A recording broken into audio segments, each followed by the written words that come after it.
everyone. My name is Jen Morrow, and I'm the managing editor of the Catholic Star-Herald, the newspaper for the Diocese of Camden, New Jersey.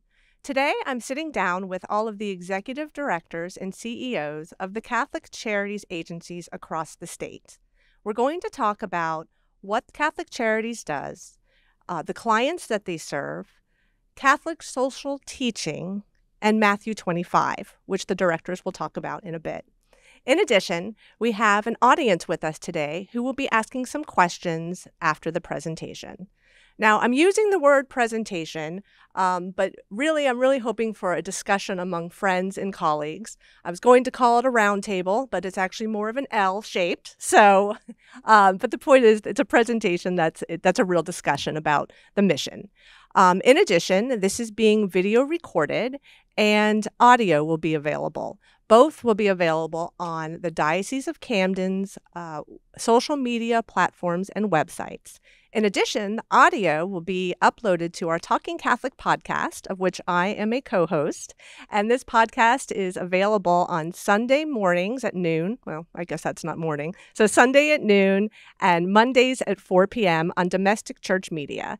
And Domestic Church Media is the Catholic Apostolate radio station based in Ewing, New Jersey, I believe, which is the Diocese of Trenton. So we're going to start by introducing everybody that we have with us, and then we'll just start the conversation and get to the questions. So first, to my immediate left, we have Kevin Hickey, who's the Executive Director of Catholic Charities, Diocese of Camden. Hello. Hello. I'm Jennifer. Right. Hello. Next to him, we have Scott Milliken, the Chief Executive Officer at Catholic Charities, Diocese of Paterson. Good morning. Then we have John Westervelt, who's the Chief Executive Officer at Catholic Charities, Archdiocese of Newark. Good morning, everyone. And then to my immediate right, we have Marlene Lao-Collins, who is the Executive Director of Catholic Charities, Diocese of Trenton. Pleased to be here. Good morning. And we have Julio Coto, who's the Executive Director of Catholic Charities, Diocese of Metuchen. Good morning. So thanks everybody for being here today. Kevin is really the one who brought this panel together. So Kevin, can you explain a little bit about why we're here today and how this idea came about? Be happy to. I'm very grateful to my colleagues for making the trek down here. It happens to be a very rainy morning, so I'm very grateful that they came down here. Although I will add that for 20 years, they have dragged me all over the entire state of New Jersey, so I've achieved some level of justice, but I'm really happy that they're here. As I contemplated them coming here, I thought this would be a great opportunity for them to be the manifestation to my colleagues here in Camden of Catholic social teaching, of who we are as Catholic Charities. Many of us here in Camden are fairly new, and so we don't have a sense of the widespread nature of Catholic Charities, not only in the state of New Jersey, but indeed across the country. There's 170 agencies in the United States. 5 of them are here, and I think my colleagues would agree. We happen to think we're probably among the best. So it's good to gather together, and I really appreciate them being here. And we have a really wonderful full house here of my colleagues here in Camden, so it's a great start. So thank you, Jennifer. All right, so let's start having every member talk a little bit about themselves, the region that your Catholic Charities agency covers. Well, Kevin, we started with you. I'm moving past. We'll come back to you. Scott, what about you? Can you tell us a little bit about yourself? Sure. I have been with Catholic Charities my entire adult life, 31 years this year with Catholic Charities, 5 as most recent as CEO of the Diocese of Paterson Catholic Charities. We were a little bit unique in that we had 3 Catholic Charities agencies that we 5 years ago all brought into one because people started to getting confused. I thought that was Catholic Charities Agency. I thought that was Catholic Charities Agency. So, but they all did very unique services. So the first agency is Straight and Narrow. It is one of the largest drug and alcohol counseling programs in the country. It starts with detox hospital, 30-bed detox hospital. We have a 100-bed men halfway house, a 100-bed women's halfway house. We have inpatient and long-term care, outpatient treatment. We have a Mommy and Me program for pregnant mothers where mom and baby can move in and detox and get clean, get classes. So we take somebody from the very beginning at their worst, when they're the lowest in their addictions, all the way through the halfway house and getting out and getting back into life. The other agency that is very specific is a program for adults with developmental disabilities. Paterson runs the longest running group home in the state of New Jersey, Murray House. And it is, we have about 13 group homes. We have supervised apartments. We have an adult training center day program for 50 adults that come Monday through Friday for work at whatever level that they can work at. And we have a Saturday at the program center. And we also have 200 cases for parents who have children with disabilities who still live at home, but our case managers help support those families. Maybe mom and dad need an hour of care before they get home from work. So we provide and link up those services for over 200 families there. And then Catholic Family and Community Services is the last organization that of Catholic Charities that is your typical catch-all Catholic Charities. We used to do foster care and adoption. We have 3 food pantries, thrift stores, special case management for children. We're probably the last resort before a child is pulled from the home. They get to go, our case managers, into the homes and set up a plan and make sure that parents are following the rules and guidelines set up by the case managers and the plan. And we have a large veterans program, one of the largest in the state of New Jersey, that John and I both collaborate with our staff. If you're a homeless veteran, we will get you into housing. We have a lot of the homeless population. We deal with that. So that agency is the catch-all of what you would, most people across the country would think of as Catholic Charities. Thanks, Scott. Well, you mentioned Archdiocese of Newark, so why don't we move on to John? John, can you tell us a little bit about yourself? Thanks, Jen. I've been a little longer than Scott at Catholic Charities. I'm here 40 years. The last 10 years as the CEO of Catholic Charities. I started right out of school. I actually came here as an accountant and have moved myself up through the ranks to CFO and the CEO. Our agency has a lot of like services as the other Catholic Charities do. We have, we actually started, we can reach ourselves back to 1903, which is the beginning of our adoption program. And we have workforce development programs. We have DDD programs, shelter workshops. We have probably the largest and oldest shelter system in the state of New Jersey, 479 beds right now in effect we have in our shelters. We have children's services. We have mobile response. We have immigration and refugee programs. We have an adult mental health organization to about 4,400 individuals that come in on a yearly basis to see us. We also have Abbott daycares for about 125 individuals, 3- and 4-year-olds. We run a school for disabled individuals, 100 students from the ages of kindergarten all the way up to high school. We also have an affordable housing component of Catholic Charities called Domus Corporation, which manages right now 15 different sites that make up about 579 housing units, and they for seniors, developmentally disabled, veterans, and just single families needing homes. So we have a lot of different services, and I'm happy to be here and share those services and talk about Catholic Charities Archdiocese of Newark. Thanks, John. Marlene, can you tell us a little bit about the Diocese of Trenton? Sure. Well, a little bit about me. Prior to my being executive director, I celebrated my 12th anniversary this past week. Oh, congratulations. I was with the New Jersey Catholic Conference, and Jim will be speaking momentarily for 11 years.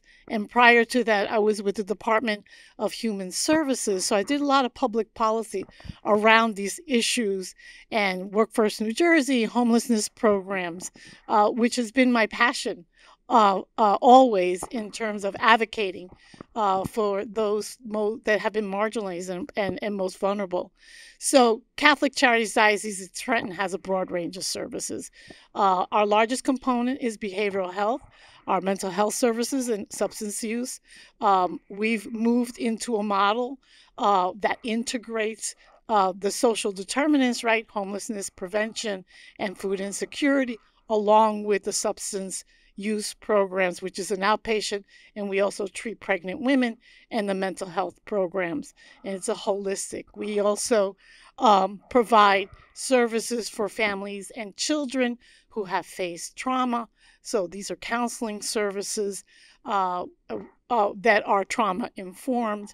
And then we have our service area for community services, which focuses on the basic needs, right? When you think about Catholic Charities, you think about feeding the hungry, clothing the naked, and providing shelter for the homeless. And that's what that service area does.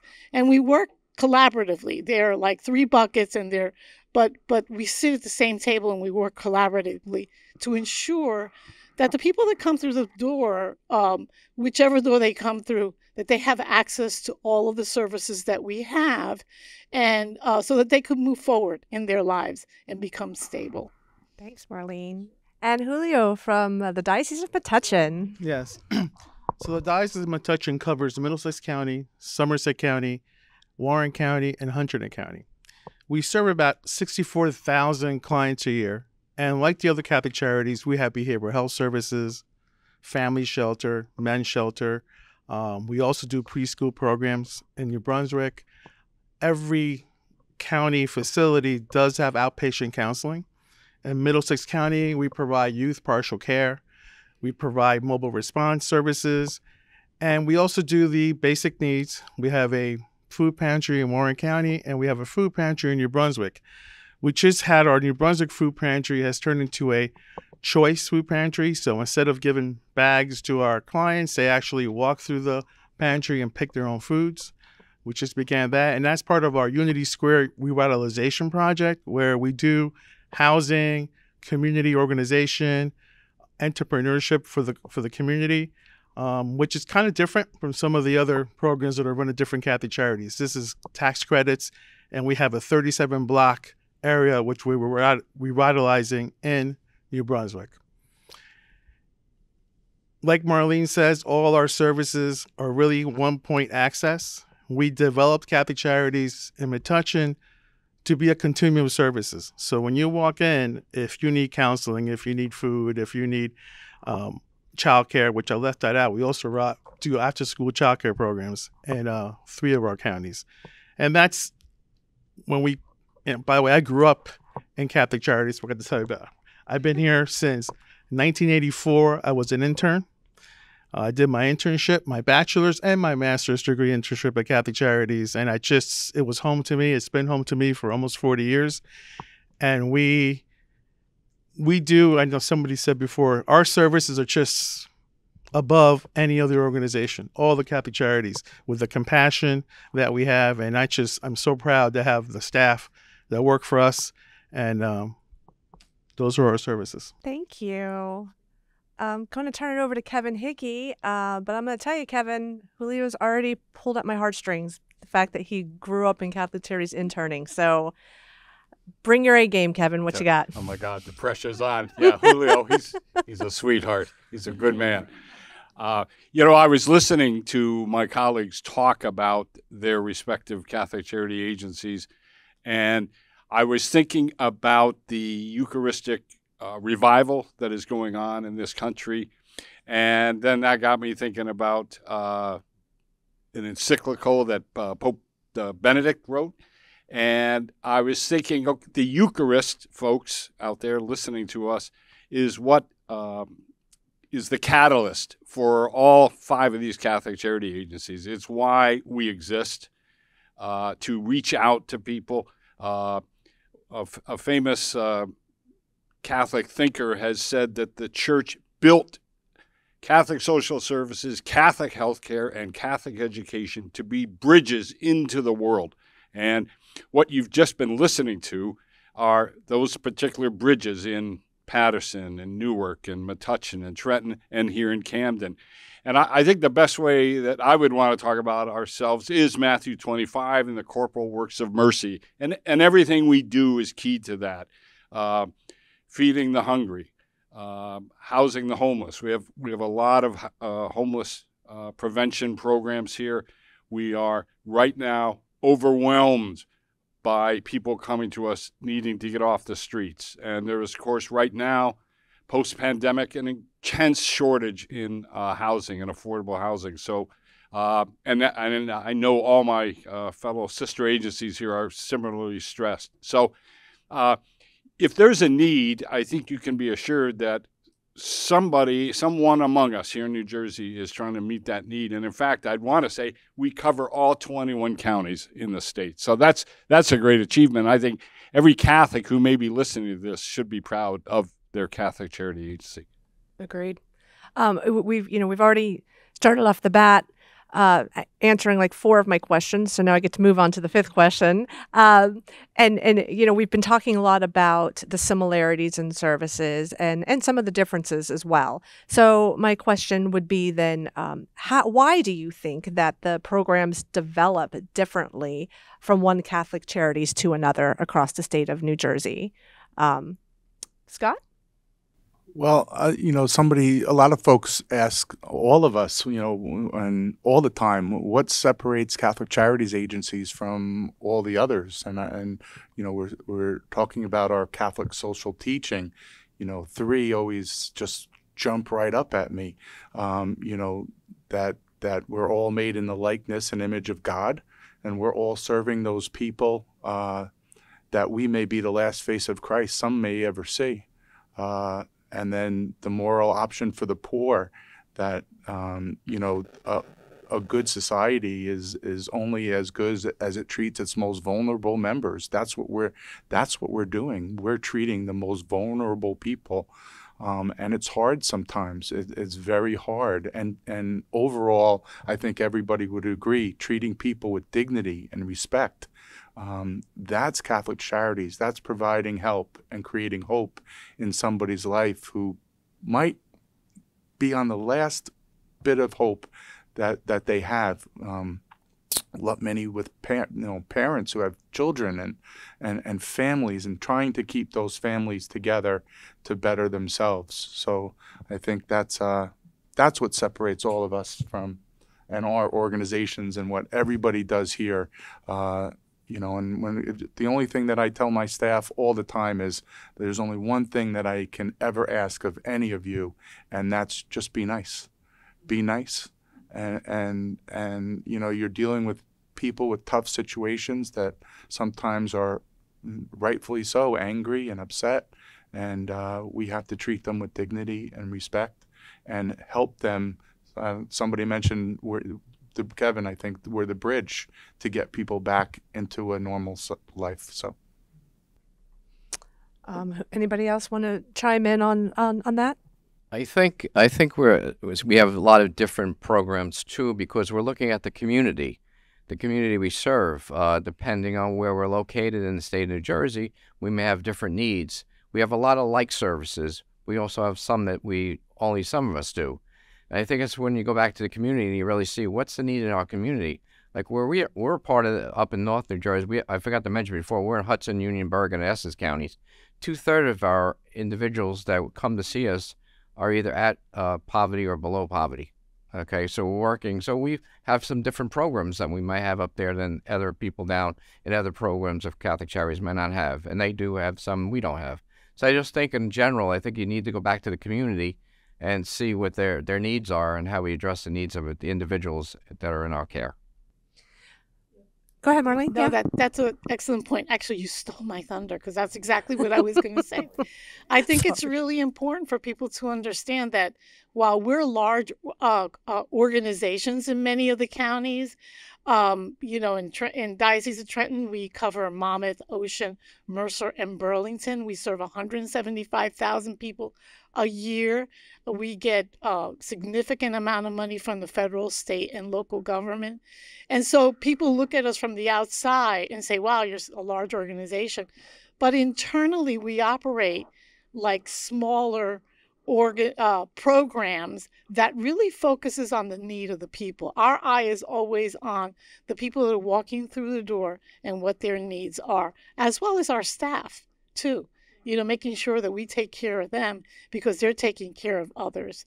And so I think our programs become different among us, the Catholic Charities Agency, as a result of that, because that is the commitment. The commitment is to the people that are in our community and what their needs are.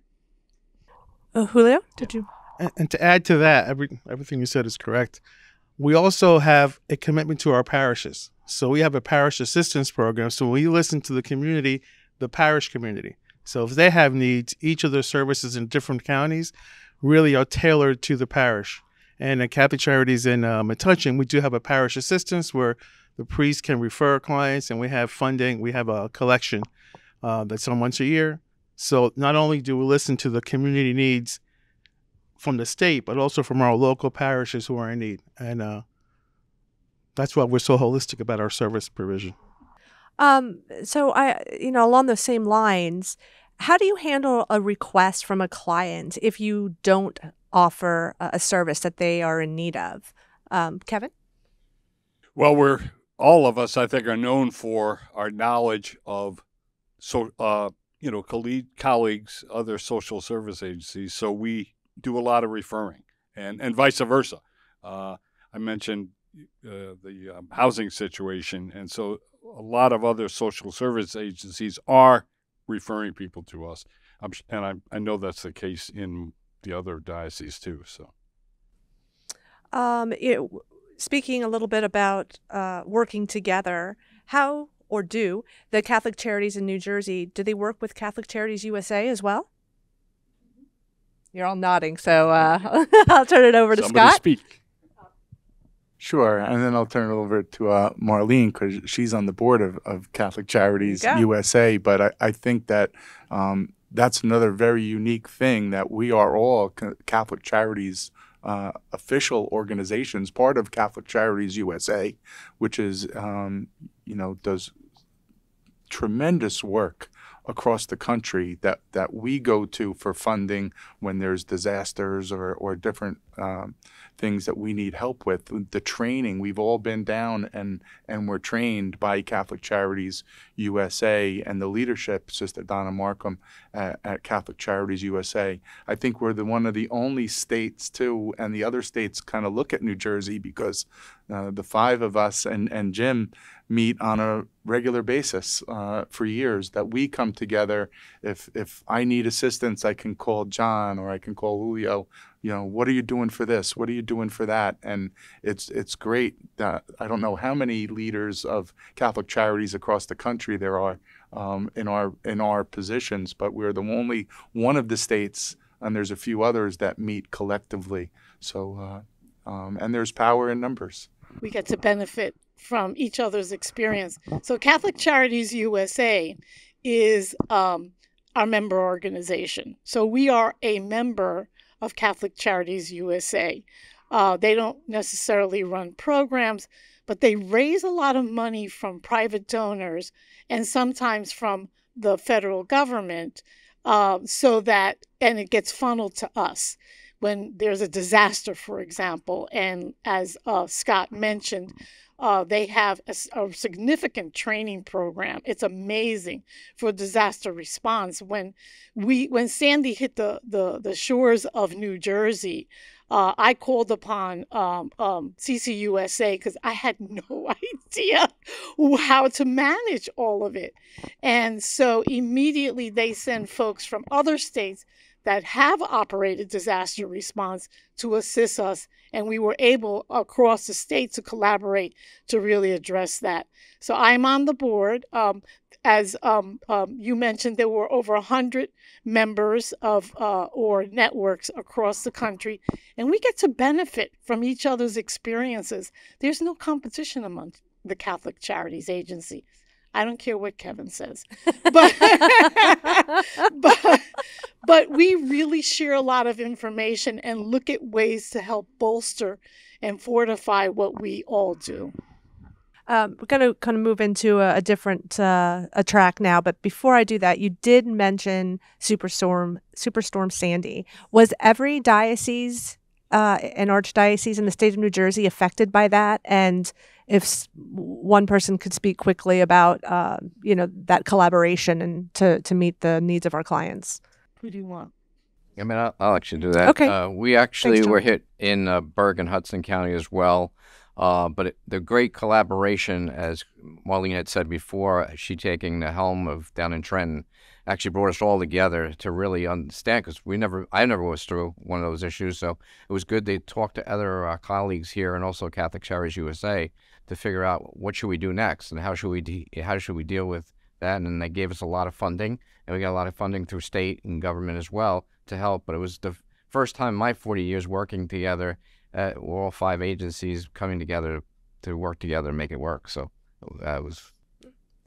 Well, speaking about coming together, it's going to bring us to the this topic of a universal church and Catholic social teaching. What do you think makes Catholic Charities different from other social service agencies? As you can see, I have a problem with the S words here. So, Kevin, why don't you answer that? Yes. And Julio was speaking to this issue earlier. So I think it is because we, first of all, we're thousands of years old, and we're animated by the gospel. We referenced Matthew 25 earlier. We're also energized, informed, educated by Catholic social teaching, which again is thousands of years old, and church thinking about the human condition. There is no other faith-based organization in this country that can compare, that really is even like Catholic Charities. We are directly chartered to serve everyone. The credo is often heard, we serve people not because they're Catholic, but because we're Catholic.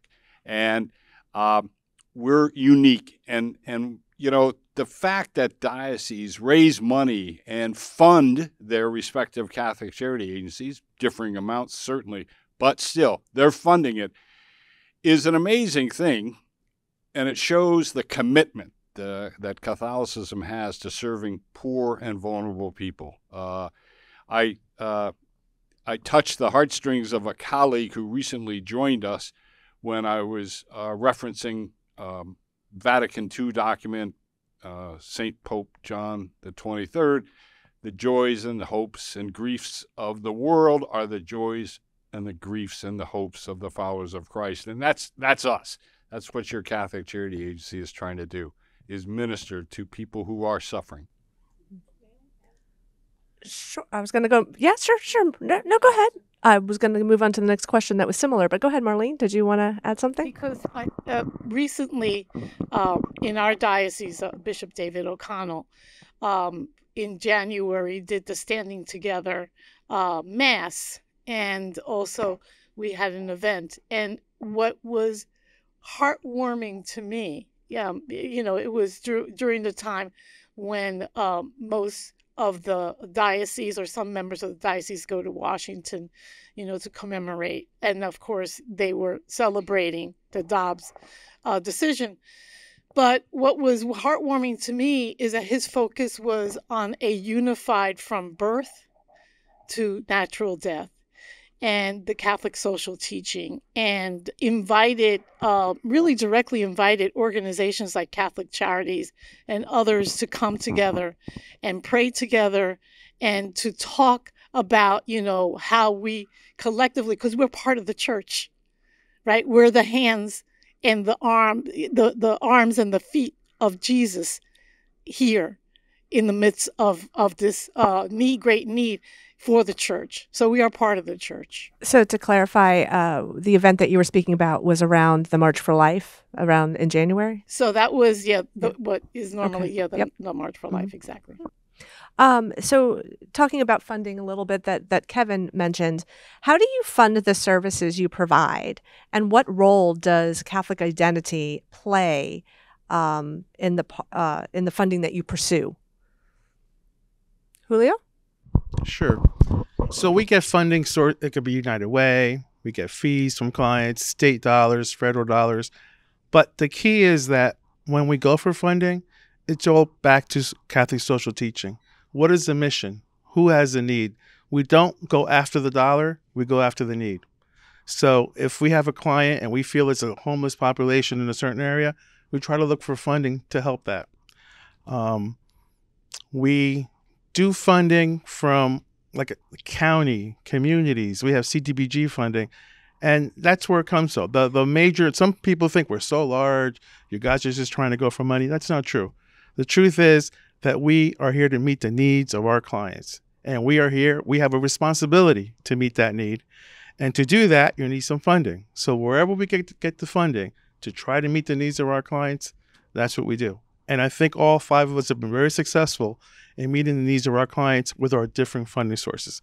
And it comes from the parishioners too. So we get dollars from our diocese, and it's just a community-based, we're here for our clients who are in need, and the funding is just part of that sometimes struggle to try to get that funding to meet the needs. But I think we really do a good job of meeting, and it's all about Catholic social teaching. It's all about where is that need? That community has a need. That person. It's more than community. I tell my staff, treat people as an individual. Instead of looking at the big bucket, when that person comes in, they have an individual need. We can't stereotype. And whatever that need is what we're going to do to take care of them. And funding can come from different places just for that client. And it's important that we watch the individual needs of our clients. Kevin? Yeah, I just, thank you, Jennifer. I wanted to follow up with Julio was saying. Another point of Catholic social teaching is called the common good. And it's the common good is justice. And justice is the ability of all of us to live out our life with dignity and according to our intelligence, our ambition, our drive, all that good stuff. And the Catholics believe that the government has a role in promoting the common good, and that's why we partner with government. So all 5 Catholic charity agencies in New Jersey take government funding, and it's because of the view that we are there to promote the common good, but so is county government, state government, federal government. So that's what propels us into these good partnerships with state agencies, federal agencies. Anybody else want to add something before we move on? It's sometimes very hard, and the one thing that I think differs Catholic Charities is we don't turn people away. When we don't have a solution, we come up with a solution and help those folks. We are, the parable, the Good Samaritan. We are the innkeepers. All of you staff, you are the innkeepers. You are keeping people safe. You are giving people hope. So we all do that. Moving on to the topic of trauma-informed care, which is something that we had been discussing a little bit before this presentation.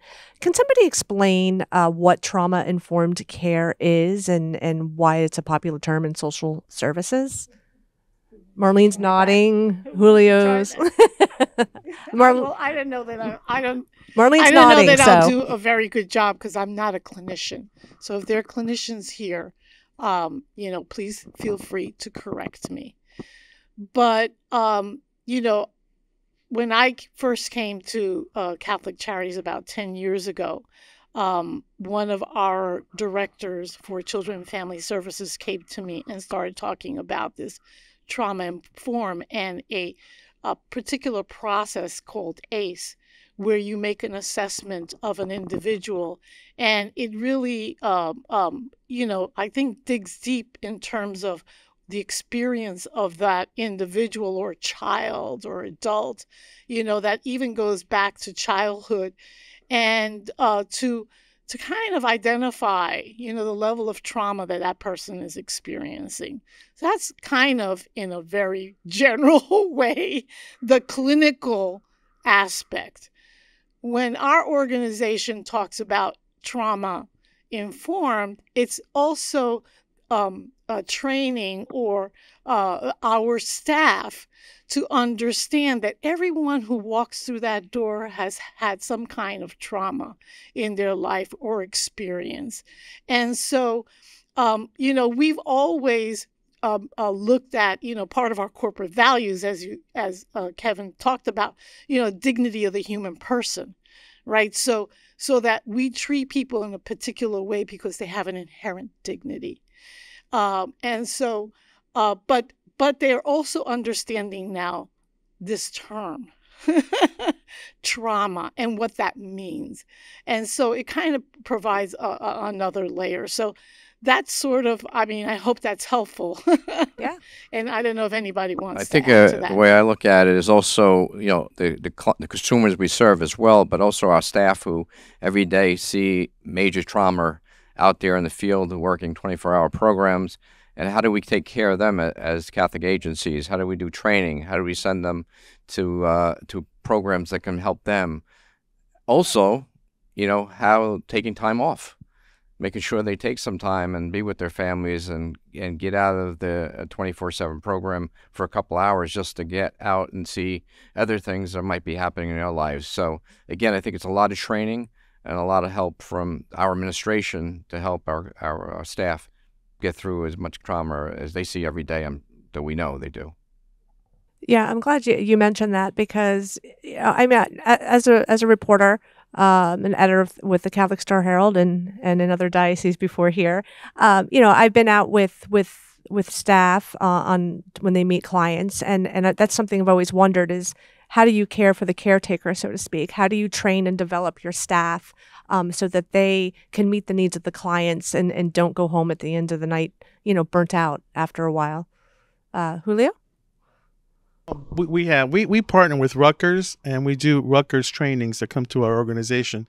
So every year we have at least 13 trainings for our staff, because I think education and skill set to actually train every year, different evidence-based interventions come out. So our staff, not only do we serve the clients on a day-to-day basis, we're professionals that are trained, have the skill set, and that trauma-informed is part of that evidence-based skill set. And we try to take care of our staff with, every year we have a staff appreciation day. Our supervisors make sure that we put a list in the middle of the year how many staff have not taken vacation. So we start putting reminders, okay, you haven't taken vacation half a year, it's time to take that vacation. It's important that we take care of ourselves and we can't take care of our clients if we don't take care of ourselves. That's kind of my motto. So I'm going to take that one clip and send it to my boss so he makes sure that I take all of my vacation time before the end of December. One last question before we move on to the next part of this presentation, and that is Catholic social teaching has a point called rights and responsibilities. Can you explain what that is for those who might not understand that? Nobody's raising their hand. So social teaching has... They have something called rights and responsibilities. Can you help explain what that is? Kevin or Scott? Yeah. Or Marlene? No, I think Kevin does a really good job at this, because he chapter and verse, the themes of Catholic social teaching. But, as I understand it, we all have the right to have housing, for example, and health care, to live a good life, the fullness of it. And we also have a responsibility, including our clients, to be engaged civically and to be a part of, for example, public policies. We just can't sit back and complain. Right. Right? We just can't sit back and complain. If you're going to just sit back and complain and not be engaged, then that's a problem. We all have a responsibility and a right to do that. So that's kind of how I understand it. Kevin, do you want to add to that? Yeah, it's just the basics. It's everybody has the right to have housing and be sheltered and be fed and be hungry, not be cold. Those are the basic human rights, and it's everyone's responsibility to assure that taking care of others. And that's what we do at Catholic Charities. So everybody here has mentioned public policy, and the name Jim has popped up a few times. So who is this elusive Jim that has been mentioned? We're going to bring on the panel now, this roundtable discussion, James King, who is he is the executive director of the New Jersey Catholic Conference, which is the public policy arm of the state's Catholic bishops. Hi, Jim. How are you? Doing well, Jennifer. Thank you for having me. Good. Thanks for being on.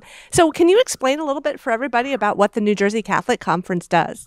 Sure. I'll just build on the fabulous introduction you just gave me. But our job is to represent the Catholic organizations here in the state, the almost 4 million Catholics that we have living here in New Jersey, the organizations that serve them. We are the liaisons between those entities and the legislature, other governmental agencies, the state legislature, and and then federal level, so Congress, the White House, and the various federal agencies. So what is the relationship between the NJCC and Catholic Charities? Well, I think the executive directors for the agencies were being somewhat modest. I've been to national meetings with Catholic Charities USA and USCCB, and quite often New Jersey is pointed to as a model that they wish other states would represent. We have a very strong relationship. We enjoy that, and I know some of my counterparts in other states do not enjoy that strength of relationship with their Catholic Charities agencies. So I'm honored that the executive directors include me in their meetings. We collaborate often on issues of mutual concern. I do have to say, I'm going to just go off topic a little bit here. I do think some of the things that Mr. Hickey asks me to do is still payback. 12 years ago, when I was interviewing to join the Catholic Conference, I was working for the Archdiocese of Philadelphia, and the interview team had me attend a meeting of an ad hoc committee that Mr. Hickey was on for poverty. And they just introduced me as a consultant coming in from the Archdiocese. And Mr. Hickey ran right over and said, "We're practically neighbors. I'm from Camden. You're from Philadelphia. We should collaborate." And I had to go along with the ruse. I couldn't tell anybody why I was at this meeting, that I was going to be hired for the conference and everything. So, after that announcement came out that I was hired for the conference, Mr. Hickey said he would make it his life's work to make my job very difficult at the conference. So I think that's why I'm here today. So. Kevin, rebuttal? Guilty as charged. Okay. So, but no, it's a strong relationship. It's a relationship that I wish I could see copied in other states. I've been very blessed to work with the Catholic Charities agencies. I've had opportunities to do things that other people that do conference work, the lobbying work, or the public policy work have not. I've been able to deploy through Catholic Charities to disaster areas after natural disasters for a couple months. That's something you would not see in other states. So it's a strong relationship that we're very blessed to have. So we know that some of your focus is on translating some of the concerns of the executive directors of the Catholic Charities here in the state into policies that help the vulnerable in our communities. Is that correct? Correct. Yeah. What are some of those issues, if you can talk about that or give some examples, and what changes may have been made? Through the work of the conference with the Catholic Charities directors. Okay. Yeah. Well, over the years, we see that the expertise that Catholic Charities brings, and again, this is something the directors touched on, we are different in the sense of, as a religious organization, many of which come and just offer a position that says, well, our faith says we need to care for the poor, our faith says we need to do this. We say the same thing, but we say we have the evidence to back it up. We have the need. So I can say this directly, and I've been on both sides of the table. My work as a congressional staffer many, many years ago, I saw firsthand, meeting with organizations like Catholic Charities, how the stories they would bring of their clients, of the people they're serving and the difficulties, how that often was the catalyst to lead to legislation or amending current laws to benefit, to address a specific need. So now I sit on the other side, and I can bring that to the meetings with legislators or governmental officials and say, you know, we're not just here because it's a mandate of our faith to care for the poor. We're actually doing it. And these are the people on the front line. These are the people who are doing it every day.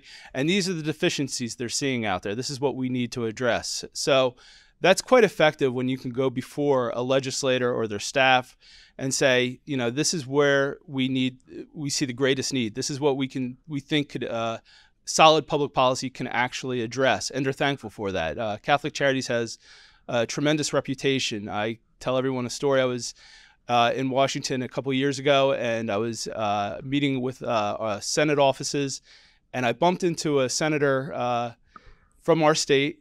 We don't always agree on every issue with him. He asked who I was. I introduced myself, said I was here talking about issues related to Catholic Charities, and he screamed in the middle of the hallway, "Catholic Charities, I love you guys. You guys make my job so much easier." So there you go. You know, and so it was quite a scene to be there. You know, he was making a big deal about us, and you know, I've seen that on both sides of the aisle, all sides of the political spectrum. Again, going back to when I was a congressional aide, there were times I was doing constituent casework, and the only agency or the only person I could call was the Catholic Charities office in the district I was working in. Wow. So, like you said, you have that unique position of being in the congressional office, and then in your current role. So you've dealt with people one-on-one, just like everybody on this panel and the Catholic Charities staff. So that being said, for anybody that's going to be listening to this or watching this or just in general, how can the public get involved? Is there, you know, contacting your legislators or, you know, helping out Catholic Charities? Like, how can the public get involved to help the NJCC and Catholic Charities? Sure. I think that I wish there was a simple answer to that. I think it's multifaceted. First, it starts with education, self-education. Make yourself aware of the issues that are out there. Look to Catholic Charities to learn more about those issues. Learn about what the church is doing to address those issues through the Catholic Charities agencies. Mm-hmm. You know, second, you know, if you're not as familiar with it right now, give yourself a little civics 101 lesson. Learn about who your elected officials are in your area, from the local to the state to the federal level. That goes a long way, knowing what legislative district you live in. And then from there, you know, you can come and find resources at the New Jersey Catholic Conference. So we put out our action alerts, we put out statements, you know, we try to keep people informed and be that catalyst when it's appropriate to help them contact their legislators about moving or voting for legislation that would help us. One thing I love about the NJCC is if you're not exactly sure how to contact your legislator or how to write a letter to the editor or a letter to your congressperson, the NJCC has links that you can contact them directly, or they help you with the letter so that basically you put your name and address in, and that's all you have to do. So that is one of the tools that I think the NJCC has that I hope everybody utilizes more often. Jim, can you share the website? Sure, it's very easy. It's njcatholic.org. Okay, it's about as easy as you get. I love it. Jim, thank you so much for being on the panel. We really appreciate it. Thank you, Jennifer. All right, so now we're going to turn it over to some members in our audience who happen to be members of our Catholic Charities staff here in the Diocese of Camden. And you know, they're going to ask the panel some questions that maybe were not addressed yet in what we've already discussed, or maybe just to jump on board with other things we have already discussed. All right, so we'll have our first question here. Can you say your first and last name? And Lucy Rivera. My question is, do your staff members at your Catholic Charities have to be Catholic? Yeah, no, we hire all people. We serve all people, and it's not. We don't ask you our incoming employees if they are Catholic, but they are expected to respect the Catholic identity and our corporate values. Thank you. Thanks, Lucy. Do we have another question from the audience? Hey, how are you? Can you say your first and last name for us? My name is Shakira Hopkins, and my question is, what do you think the biggest misconception is about Catholic Charities? Oof. So I could take that one. Yeah, right? That's a big one. Julio? Nope. He was reaching for the microphone. I jumped on it. I think more than a misconception, it's almost like it's an unknown, it's almost like a secret. Some people don't know what we do. So they hear Catholic Charities, maybe food, maybe shelter. We're so much more than that. That's our basic. The counseling, you've heard today, all the programs that we provide. So the misconception is that all we are is an organization that gives food and does shelter. And also, the word charity, sometimes to get to know, we're not a handout organization. We try to get the client to get to the net. We're in a journey. We go on a journey with our clients, and if we're where they're at, and if they need a handout or food, then they have to go. We have case managers to do the next step, and we try to make them independent, not dependent on Catholic Charities. So misconception is we give things away. No, we help people get to where they need to be independent with respect and dignity. Thanks for the question. Hi, how are you? Hi, my name is Adriana Luna. I'm a case manager at Catholic Charities, and my question today is, what are the biggest changes you've seen here at Catholic Charities since you started? And I've heard people since 1984, so I'm sure you've seen changes.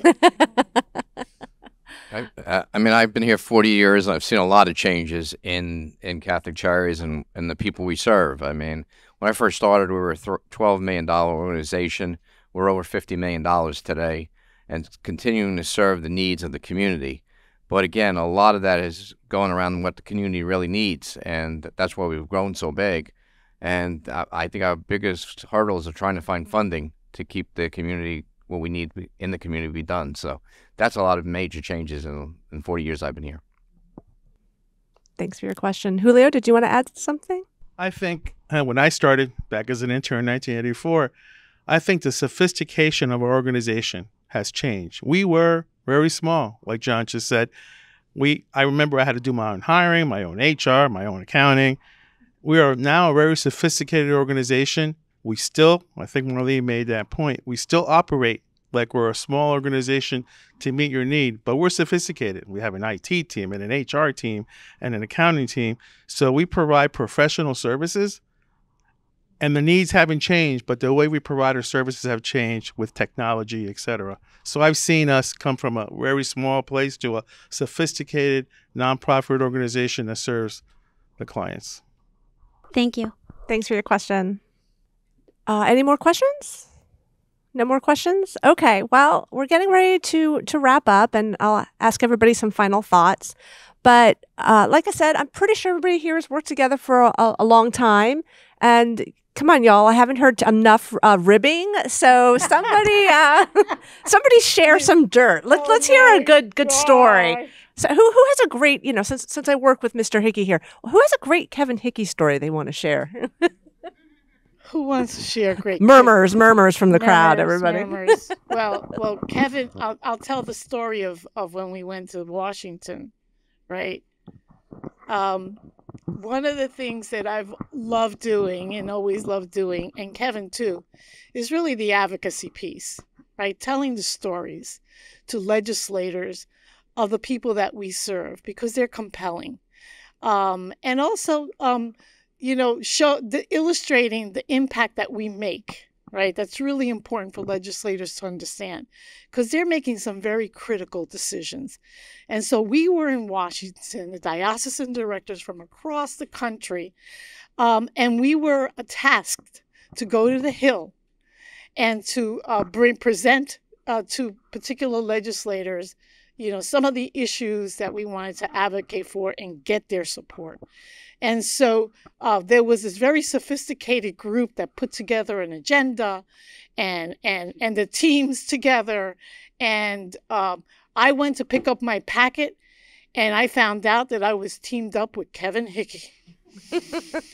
And so I love Kevin Hickey, but So he was given he was given the packet with all the information, and I said to Kevin, "Oh, what's the schedule?" And he says, "You want to control everything, don't you?" I was like, "I just want to know the info. Like, where am I going? What time do I have to be there? You know." Finally, he released the information so that I could see. Okay, fine. Then we did one meeting, and then we were on our way to another meeting, and it was tight. You know, the timing was tight. So I'm walking through, you know, the Senate area, I think it was, or a congressional area, and I'm talking. All of a sudden, I realized I'm talking to myself because Kevin is not with me. He was when we started. I turned around. I'm like, "Where's Kevin?" So I walked back, and I found him in another congressional office looking at pictures. I said, "Kevin, what are you doing? We have to go to the meeting."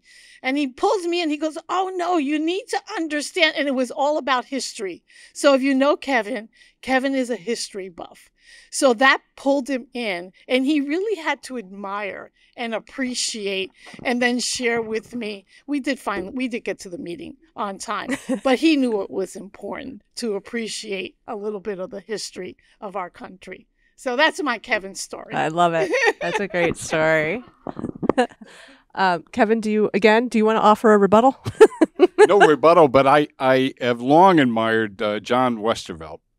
This, as you can tell, this is a man of great experience. And what I just am intrigued by is that he drives a pickup truck. And he's completely comfortable driving this pickup truck, which he drives to the state capitol, and he has his meetings with state agencies and his representatives. And to me, there's something about that pickup truck. It's symbolic of John's closeness to people, and I think it's an identity that he proudly wears. So I would love and what to. does the license plate Yeah, say? that's what I was going to say. Oh, I don't know. What does it say? You can't miss my license plate because it says Westy. So, so if I'm going a place, I'm going to visit somebody, and they know I'm here because my license plate's there. So, but again, when I first met everyone here, I was driving to pick up every day, and I decided maybe it wasn't a great thing to do once if I had to pick up some board members and put them in the car, so I ended up getting a Ford Explorer. But it still got Westy plates on it. But again, my years of service to Catholic Charities, I wouldn't trade in for a world. And I say this to all people: 40 years, you could have made a lot more money doing other things, but at the end of the day, you know how many thousands of people came in through Catholic Charities' door that we served, and we continue to serve, and wouldn't change it in the world. Amen to that. Amen. Well, I think that is a great note to end on. I can't thank everybody enough for asking me to moderate this panel of well-respected colleagues of Catholic Charities. I thank John and Scott and Kevin, Marlene, and Julio for sitting down and talking. Thank you for the audience for asking some questions, and thank you, Jim King, for bringing that all together and explaining how the public can be involved as well. All right. Thank you, everybody, and have a great day.